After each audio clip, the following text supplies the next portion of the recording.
All these little stars, they all signed to contracts. And in their contracts it state they can't go against the brand. That's why you see Megan Thee Stallion shaking her ass up there on stage for Kamala Harris. Because she got to. That's why you see Ricky Smiley, ignorant ass, on television talking about, what's wrong with black people. Because he have to. That's why you see all of them, any of them, they have to. They've sold their soul. World Economic Forum, Klaus Schwab, you either love him or you hate him. The head advisor working right there, best friends with the guy that says you'll own nothing one day and you'll love it, Mr. Yuval Harari, Jew. So yes, I first-handedly and also frontally was assaulted by the presence of the pro-Israel lobby to such an extent. Physically assaulted? Well, politically assaulted. Okay. To such an extent that my father had to ask the question publicly, what does Stone Mountain, Georgia have to do with Israel? What I was doing was servicing the needs of my constituents. And I was not allowed to do that because I did not toe the line on U.S. policy for Israel. What line is that they wanted? Were you told directly that you had to toe a line, or explain that to me? Well, every candidate for Congress at that time had a pledge. They were given a pledge to sign. And I was new on the scene. And so the pledge had Jerusalem as the capital city, the military superiority of Israel. American Congress people have to sign this pledge. Yes, you sign the pledge. If you don't sign the pledge, you don't get money. So, for example, it was almost like water torture for me. My parents observed this. I would get a call, and the person on the other end of the phone would say, I want to do a fundraiser for you. And then we would get into the planning. I would get really excited because, of course, you have to have money in order to run a campaign. And then 2 weeks, 3 weeks into the planning, they would say, did you sign the pledge? And then I would say, no, I didn't sign the pledge. And then my fundraiser would go kaput. Victoria Nolan, Secretary for... Nice to see you. No, not good to see you. Shut the fuck up. No, I gotta keep on going. What the fuck are you talking about? You're the only person that's willing to come up here and say No, I'm saying something because I didn't even know what the fuck you're talking about. It's fucked up. I know they run the world. Oh, okay. Okay. Do you believe in God, yes or no? Fuck no. Okay, because there's no God okay, and you are fucked up. No. I love you. No, nice you're creepy as fuck and you're weird. It's still nice to see you. No, it's not. Yes, it is. Yeah, you gotta calm down, buddy. Nobody wants to. No, I still gotta go. Victoria Nolan, Secretary for Political Affairs, dual citizenship with Israel, Jew. David Cohen, Deputy Director of the CIA, dual citizenship with Israel, Jew. Who's in charge of the most powerful positions of our nation? Janet Yellen, Secretary of the Treasury, dual citizenship with Israel, Jew. Merrick Garland, Attorney General, dual citizenship with Israel, Jew. Alejandro Mayorkas, Secretary of Homeland Security for our country, dual citizenship with Israel, Jew.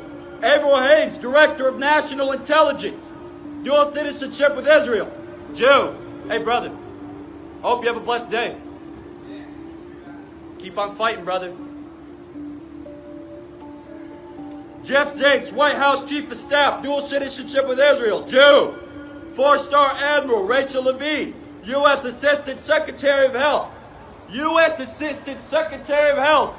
Transgender, can't figure out their gender, but they're the Secretary of Health for our country and a 4-star Admiral, Jew.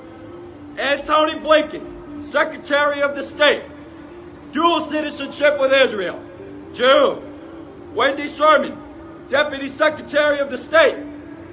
Dual citizenship with Israel, Jew. Victoria Nolan, Secretary for Political Affairs, dual citizenship with Israel, Jew. David S. Cohen, Deputy Director of the CIA, dual citizenship with Israel. Jew. Lieutenant Colonel Jennifer Pritzker, transgender. Jew.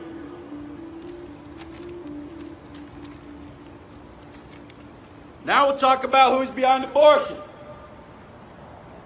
Mr. Ballou, helped father the abortion pill, known for father of the abortion pill, worldwide for his work on RU486 mifepristone. Jew. Alan Guttmacher, president of Planned Parenthood, vice president of the American Eugenics Society. Jew. Vanya Mindell, started Planned Parenthood with Margaret Sanger and our sister. Jew. Founding father of abortion movement, one of the founders of the pro-abortion group NARA. Lord Slater. Jew. Henry Mortengauler, father of abortion in Canada, first doctor in North America to use vacuum aspiration, which means using a vacuum to suck up the poor baby fetuses from the mother. He's a Jew. Gregory Pincus, father of the birth control pill, worked with Margaret Sanger and Abraham Stone to begin hormonal contraceptive research. Jew. Malvin Weisberg operated an abortion clinic in California where 16,431 aborted fetuses were found in his shipping container on his property. Jew. Paul Elric, father of the overpopulation theory, says you're having too many babies, says you gotta start cutting back and having abortions. Wrote The Population Bomb in 1968. Jew. Now we'll go through and talk about who's taking the guns away. Who's taking your right to bear arms away? Senator Herbert Kohl passed the Gun-Free Schools Act of 1990, the Gun-Free Schools Act of 1995, the Child Safety Locked Act of 1999. Herbert Kohl's a Jew. Senator Barbara Boxer, American Handgun Standards Act of 1999, the Firearm Licensing and Record of Sale Act of 2000 and 2001. She's a Jew. Congressman Emmanuel Seller, Gun Control Act of 1968. Jew. Senator Howard Metzenbaum, the Every Violation of Gun Control Act of 1968. Helped pass the plastic guns ban. Helped pass the specific semi-auto rifles ban. Helped pass the Brady Bill and the Brady Bill 2, which means you gotta wait for a certain amount of time before you have your right to bear arms. He's a Jew.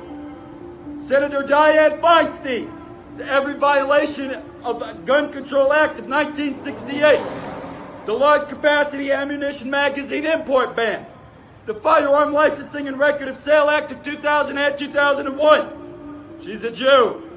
Congressman Senator Chuck Schumer helped pass the Brady Handgun Protection Act, the Brady Bill 2, the Assault Weapons Provision, the Firearm Licensing and Record of Sale Act of 2000 and of 2001. Chuck Schumer is a Jew.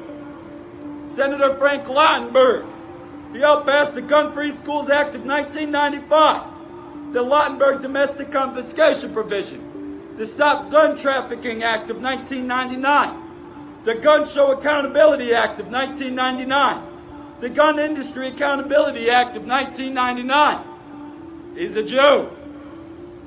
Congressman Gerald Nadler, Protecting Our Kids Act. He's a Jew. Now we'll talk about who's behind COVID. Who's behind COVID?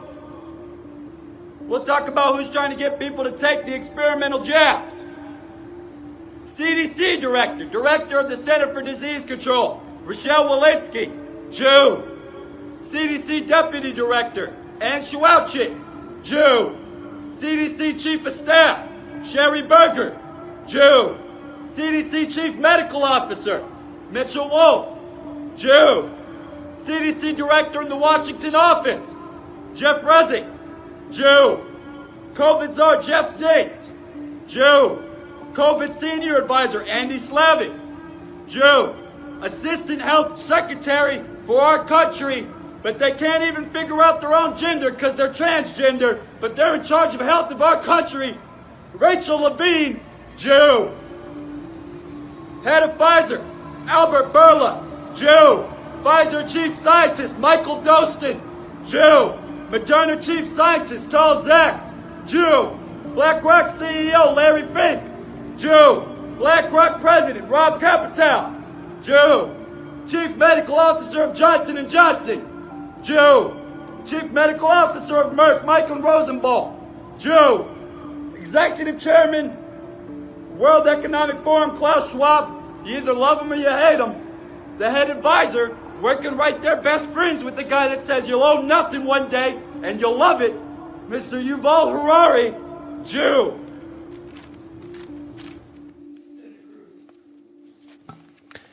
Well, Judge Netburn, I want to continue on this line of questioning. In your court, what matters more, the rights of individuals or your political ideology? I apply the law to the facts. I asked a question, which matters more? Well, my political ideology doesn't matter at all. Okay, so I don't believe you. And I think this case demonstrates that you are willing to subjugate the rights of individuals to satisfy your political ideology. This case involves a male defendant who raped a 9-year-old boy.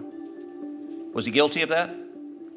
Yes, the petitioner pled guilty to that. Okay, so he raped a 9-year-old boy. He also raped a 17-year-old girl. Was he guilty of that? He pled guilty, the petitioner pled guilty to that crime as well. So was he guilty? I hope so, because she pled guilty to it. He was a he when he did this. That's correct. And also criminal deviant conduct, which the record doesn't disclose what that was exactly. Then, after serving in prison, Mr. McLean was released for parole, but then violated the terms of parole by having internet and was sent back to prison. 1 year after being released again, he was convicted of having child pornography. Is that correct? I'm unclear on exactly the time frame that you're at, but the petitioner was convicted of distributing child pornography. Child pornography that was images of adults violently raping children. Abhorrent conduct. Okay. For which there are real victims. And this individual, 6'2", biologically a man. A minute ago you said that when this man decided that he was a she, you said this individual was, quote, I wrote it down, sober and entirely a female. That phrase struck me as remarkable. Did this individual have male genitalia? I think what I said, or at least what that is a verbatim quote, entirely a female. Sorry, what I meant to say was hormonally a female. Okay, but that's not entirely. Did this individual have male genitalia? Yes. So you took a 6'2" serial rapist, serial child rapist with male genitalia, and he said, you know, I'd like to be in a women's prison. And your answer was, that sounds great to me. Let me ask you something. The other women in that prison, do they have any rights? Is that a question you're asking me? Yes, the other women in that prison, do they have any rights? Of course. Do they have the right not to have a 6'2" man who is a repeat serial rapist put in as their cellmate? Senator Cruz, I considered the facts presented to me, and I reached a decision. I asked you a based on what question. the law I asked is. you a question. Do they have a right not to have a 6'2" man who is a serial rapist put in as their cellmate? Do those women have a right to that? Every person who's incarcerated has the right to be safe in their space. But you didn't think so. You didn't think so. And in fact, I'm going to give some quotes from your order because Senator Kennedy is right. This is not a judge's order. This is a political activist. By the way, the beginning of your order says, at birth, people are typically assigned a gender. I got to say that would astonish a lot of Americans. A lot of Americans think you go to the hospital, a baby is born, and congratulations, you have a little boy, a little girl. The assigned a gender, I know you went to Brown, but it sounds like it's in a college faculty lounge with no bearing on reality. The Bureau of Prison argued what I'm saying right now, that if you put this person in a female prison, there will be a risk of sexual assault to the women. And you know what you did? You said you didn't care about the women. I'm going to quote what you wrote. You wrote, quote, the Bureau of Prisons claim penological interest in protecting female prisoners from sexual violence and trauma. This interest is legitimate, that's kind of you to say, but there are no signs that petitioner is at risk of reoffending. The record is devoid of evidence of incidents of violence or assault during petitioner's incarceration when she was the perpetrator, only the victim. A theoretical risk of sexual assault by the prisoner without more cannot support the BOP's position. No evidence, theoretical. Have you dealt in what universe is someone who is a serial repeat child rapist not at a risk of reoffending? Senator, as I do in every case. Okay, I know you've been told to repeat the line, I follow the law. I asked a question. In what universe is someone who is a serial repeat child rapist not at risk of reoffending? Sir, I looked at the facts that were before me in this case. All of the evidence, including the statements of every warden who had supervised this petitioner. You also wrote, the BOP also posits that permitting petitioner to live among women will be traumatizing and possibly dangerous to them. This concern is overblown. I have to say, if I were the father of one of those women, and you decided that my daughter's cellmate was going to be a 6'2" man who over and over and over again committed violent sexual assault, I would say the entire justice system is absurd, and it is clear on your record your political ideology matters a heck of a lot more than the rights of those women that you endangered. I think you're a radical, and I think you have no business being a judge. And soon we're almost certain your kids will start converting you. The gay agenda is coming home. The gay agenda is here. But you don't have to worry. Cause there's nothing wrong with standing by our side. Get on board in a hurry. Because the world always needs a bit more pride. No, you don't have to worry. Because there's nothing wrong with standing by your side. Get on board in a hurry. Because the world always needs a bit more pride. Come on, try a little pride. We'll convert your children. Then we'll turn to you. Giving up the fear inside is freeing like you never knew. Go and see San Francisco. Go and turn up that disco. You'll forget you were ever upset. We'll convert your children and make an ally of you yet. We'll make an ally of you yet. We'll make an ally of you yet. Hi, I'm Fox San Antonio's Jessica Headley. And I'm Ryan Wolf. Our greatest responsibility is to serve our Treasure Valley communities, the El Paso, Las Cruces communities, Eastern Iowa communities, Mid-Michigan communities. We are extremely proud of the quality, balanced journalism that CBS 4 News produces. But We are concerned about trouble and trend of irresponsible, one-sided news stories plaguing our country. The sharing of biased and false news has become all too common on social media. More alarming, some media outlets publish these same fake stories without checking facts first. The sharing of biased and False news has become all too common on social media. More alarming, some media outlets publish these same fake stories true without checking facts first.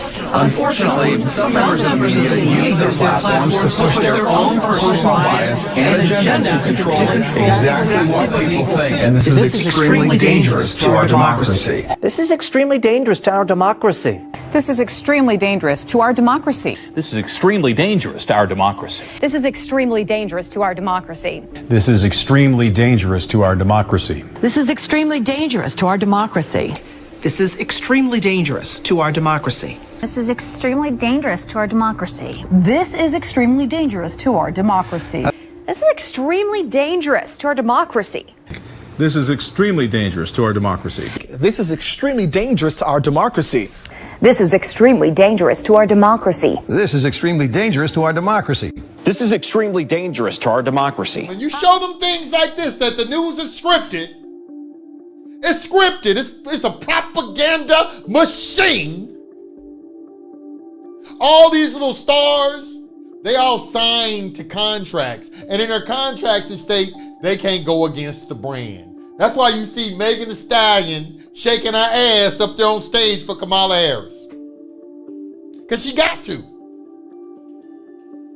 That's why you see Ricky Smiley, ignorant ass, on television talking about, what's wrong with black people. Because he have to. That's why you see all of them, many of them, they have to. They've sold their soul.